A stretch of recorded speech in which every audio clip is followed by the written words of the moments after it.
Hey everyone, welcome to part 2 of my stories on the set of Stranger Things 4.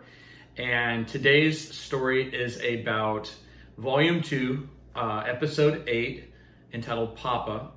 And I was lucky enough to work on the Army-Navy store scene called the War Zone. And I play a shopper in there, a background shopper. And I was, again, lucky to be in frame with some of the characters, and that was filmed in Marietta, Georgia, an Army-Navy store there.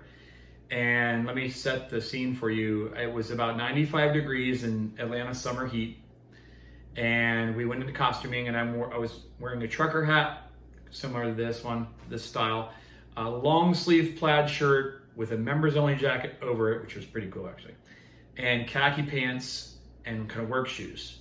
And here's a picture of what that looked like.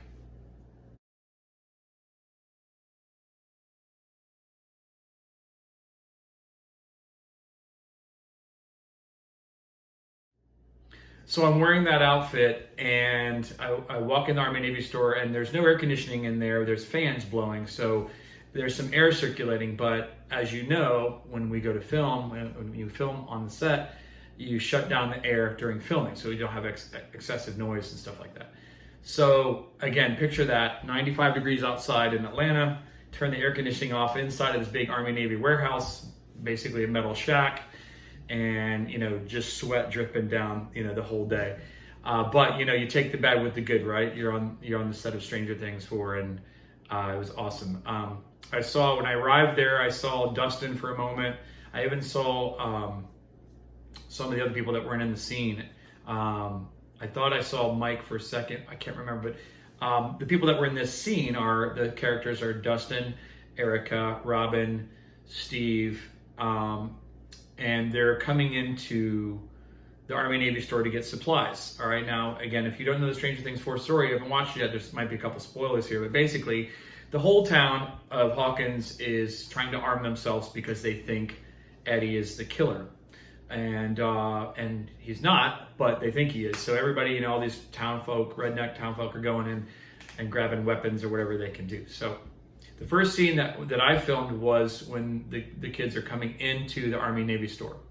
And so it's Erica and Robin and Dustin. And Max came in, but I don't remember seeing Max, but maybe I did. I just, maybe when they first came in the door, that shot might have been separate, and we might have been in the waiting area, and I don't remember seeing her on the set, but she was there that day. So anyway, they came in, and I am in the middle of the shop at the first scene. It pans around and looks at all the people there shopping.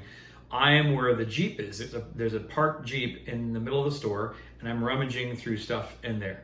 And you can see the red hat, and that's kind of in the background. So that's the first section, first shot that I'm in.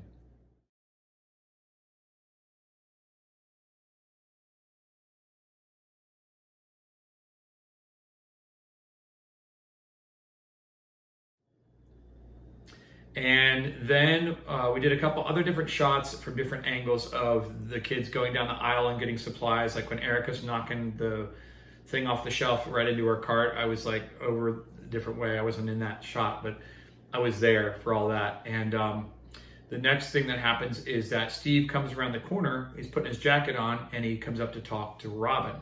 And that's when Robin sees Vicky, spoiler alert, and Vicky's over there with the boy, and Robin, that upsets her. And so that starting point, I crossed behind them, and you'll see me there. I crossed behind them on that, and that starting point was right around the corner there. And it was cool. I got to start, I was standing right next to, Steve, Joe Curie, and Robin, Maya Hawke, and they are a dynamic duo. They are really fun to watch on set, and they're just kind of giddy, and I'm sure they've been up late. There was a coffee that was there, they were chugging. Like, this was like 3 o'clock in the afternoon, and I can only imagine how long they've been up, and they're just kind of giddy, but also just nailing their lines and doing great, and they have a great chemistry, as you know, if you watch the show. So I was literally standing right, next to Joe Curie the whole time, and very nice, and as a background, you professional, you don't talk to him. Once or twice he turned around and talked to me, but we were trying to get it done, and again, it was so hot in there, we're just trying to get that done in there. So anyway, you can see that when he comes around the corner to talk to Robin, I pass through there, and you can see me there for a brief moment.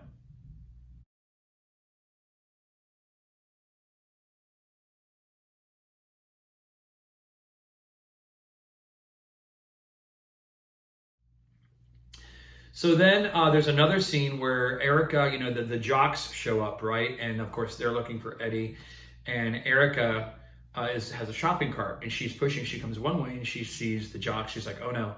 She turns around to go the other way. When she does that, I'm on the other side, shopping for shirts, and the two Jocks are there. And one of the Jocks, the one with the hat, opens up a bayonet, like pretty threatening, right? Well, there's a story about that, which is really cool. When we were filming that shot, I was standing over there, and the director, and I swore it was Sean Levy that day, but maybe it wasn't. Maybe it was a Duffer. And I looked on the credits; it said it was the Duffer Brothers that directed that episode. But I think Sean Levy was there, or someone else who's like an assistant or another director. But anyway, that doesn't really matter. The point is, the director was asking, "Hey, what's something we can grab to make these two Jocks look more threatening?" And it was kind of a silence fell over them, and people were like, And I actually just right away, I'd seen some bayonet blades one aisle over on the very bottom shelf, so they couldn't see it from where they were. And I just said, "Hey, there's bayonet blades over on this aisle over here." He's like, "That would be great. Where are they?" And I was like, "They're one aisle over on the ground right over here." And he sent a production assistant over to grab it, and it was in the scene, so it's in the shot. So that bayonet blade, I kind of did my part, to kind of help out. That was kind of cool, And it was nice because it's a team setting, on those sets. And I was saying this to a friend the other day. The movies or films like Stranger Things or Ozark, those things that have such a big success, they're that way because of how great all the people are on the set and how well they treat you, even as a background and kind of a featured background guy. Because I keep, getting placed with the actors and in frame. I'm very lucky, and it's teamwork. So I was really, the director could have said, when I spoke up and said, "There's bayonet blades," he could have said, "And who are you exactly?" He was just like, "Oh, cool, sounds great." It was like a team, and it was like really cool to be like a part of that. And so they used it in the scene, and you see me there for a second, shopping through shirts. Here's the shot.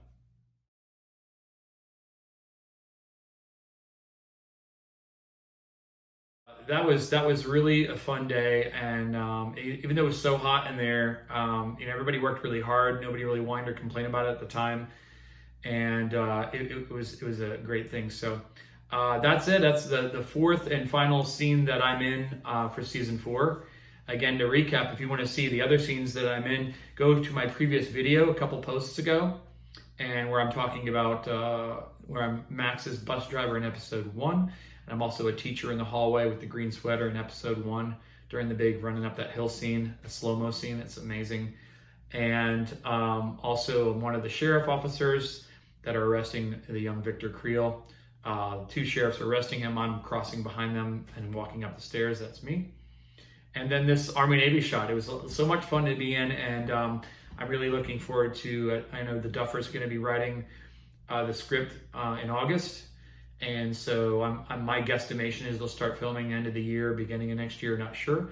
But I've been taking some acting training. I'm getting into some classes too, and just a great side thing that I like to do these days. And hopefully I'll be able to be involved in Stranger Things 5. So sadly, the last season, too bad. But all good things must come to an end, I guess. So that's my story, guys. Hope you liked it. And again, if you want to hear about the other story, if you hadn't seen my other post, check that out. That was a lot of fun too. So, all right, thanks.